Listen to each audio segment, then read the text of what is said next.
So the other day, I was cycling to the gym and I was thinking about how much I didn't want to go to the gym. I eventually made it, and during my workout, I was thinking, how did I end up here?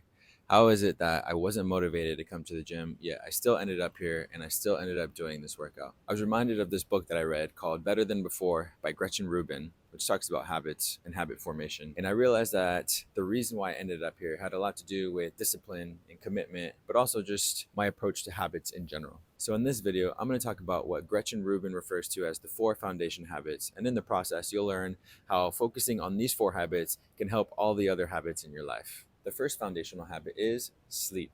Most of you probably understand by now that sleep is incredibly important to us functioning as humans. It helps us to recharge, to rest, to regenerate, and to be prepared for the next day.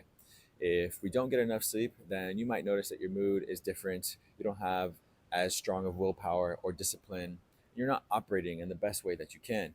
So, this highlights the importance of sleep in our daily lives. Think about it this way: are you more likely to be successful at forming lasting habits or tackling problems or goals that you have operating on little sleep? Or are you more likely to be successful if you got a full night's sleep, like 8 hours? It's pretty obvious that the second option, getting more sleep, is the best of the two options. Getting enough sleep removes an unnecessary barrier and instead gives you the best opportunity to accomplish what you want or to do the things that you want in your daily lives. What are some ways that you can positively affect this foundational habit in your life? The first is to track your sleep. Use your phone or your watch and see how many hours you're getting. The great thing about your phone tracking your sleep is it breaks it down for you, and you can see what your sleep cycle was like. So you can see how much time you had in the REM state, how much deep sleep you got, how much core sleep you got, and if you had any distractions or disturbances. I found this to be incredibly useful for me because I aim to get about 1 hour of deep sleep and 8 hours of total sleep every night. And I know that if I get that, then I'll be good to go for the next day and can do whatever I need to do. I will give you a word of caution though, that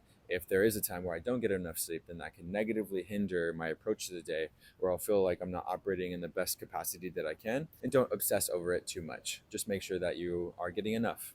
A second thing that you can do to positively impact this foundational habit is actually a method that I came across in one of Ali Abdal's videos.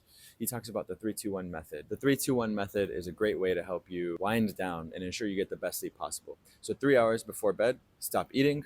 2 hours before bed, stop drinking, and 1 hour before bed, stop looking at screens. These are all surefire ways to improve your sleep. The second foundational habit is movement. Now, movement doesn't necessarily equate to exercise. It's simply just moving your body. And there's many ways that you can do this, and it'll look different for everyone. Maybe it's going for a walk, maybe it's stretching, maybe it's actually going to the gym.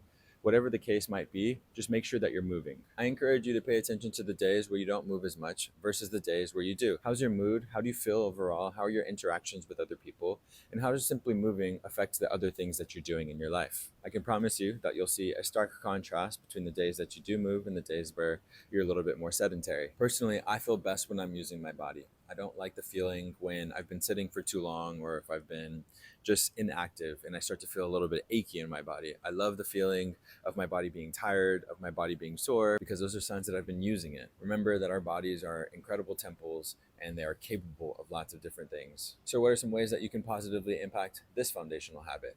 The first is choose one simple movement activity that you like, whether it's walking, yoga, stretching, or some other activity. Since I've moved here to Brazil, I have access to this beautiful beach, and I've tried to make it a point to go on spontaneous beach walks during sunset because I simply can and because it's nice. I normally try to be so regimented and structured with my day that it's difficult for me to fit in spontaneous things like that, but I'm trying to be better about it because I know there's benefits to it. I will never regret walking along the beach as I get to look at the ocean and feel the sand on my feet. And it's been really nice to just break up my day, to breathe, to relax, to try to leave my phone at home, and just to incorporate a little bit extra movement into my day. Another thing you can do is, once again, track it. I also use my phone and my watch to track the amount of times I'm moving throughout the day, whether it's the amount of time I'm standing or sitting or the amount of steps that I'm getting in. So my watch sends me a reminder anytime that I've been sitting for too long, and I will be sure to stand up at least once every single hour, which is great. I also try to get 10,000 steps per day. I have been averaging over 10,000 steps per day for the last 4 to 5 years, which has been a really nice accomplishment of mine.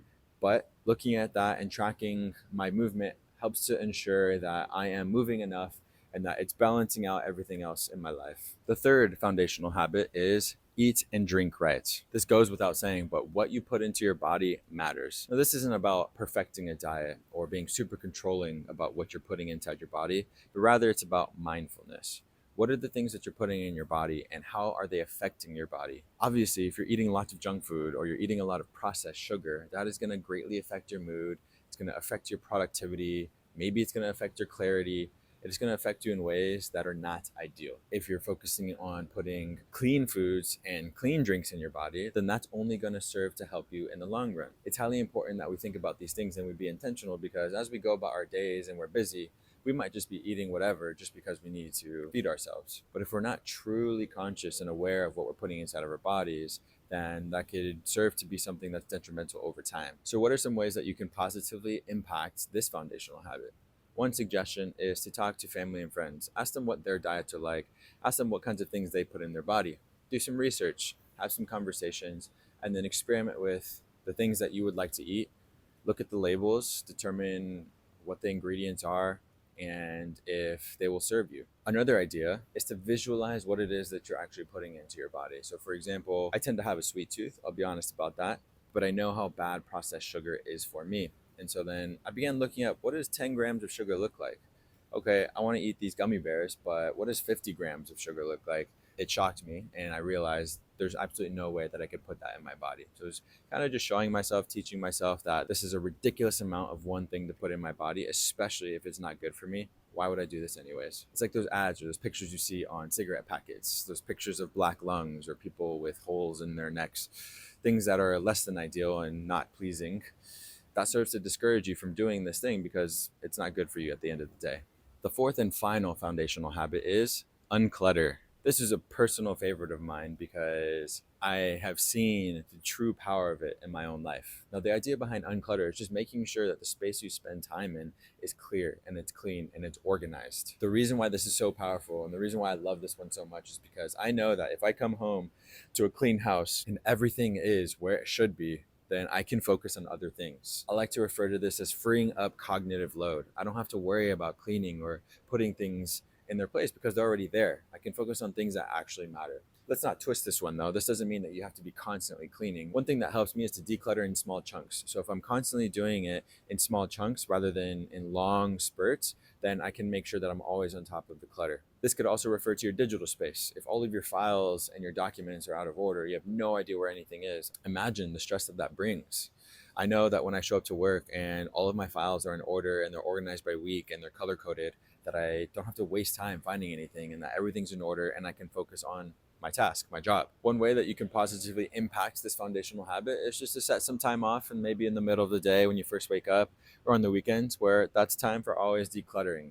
If you set that time off and it becomes a habit, then you'll remain on top of it and you can then focus your energy on other parts of your life. So let's tie this all together. If you're focusing on these four foundational habits, you're going to positively impact your life. But below the surface, what you're really doing is you're practicing habit formation. It requires time, energy, commitment, and discipline to focus on all of these things, to be able to get 8 hours of sleep every night, to be able to be conscious and aware of the things that you're putting in your body, to be active, to move, to use your body, and to make sure that the space that you exist in is free of clutter. If you're putting your time and energy in all of these things, guaranteed that when you do want to form other habits, you'll be able to do so with a little bit more ease. So, connecting this back to the story from the beginning of this video, I was riding my bike to the gym, even though I was not motivated to.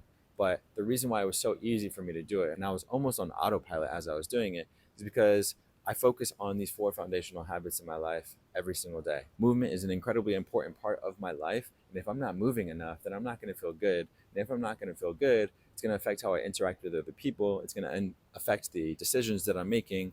And then I might find myself going in a downward spiral. Instead, since these things matter to me, since these things could even be linked to my values, I'm focused on them. I'm putting my energy in them. And I know deep down that if I'm going to go to the gym and I'm going to show up and be consistent, even if I don't feel good about doing it, even if I walk away thinking that wasn't the best workout, it was just showing up and the consistency that mattered. Consistency is king. If this video inspired you or piqued your interest, I conveniently made another video about how to form habits. And I tried to explain it in the most simple way possible using my teacher methods. Thank you for watching my video. Please don't forget to subscribe and stay tuned for next week's video.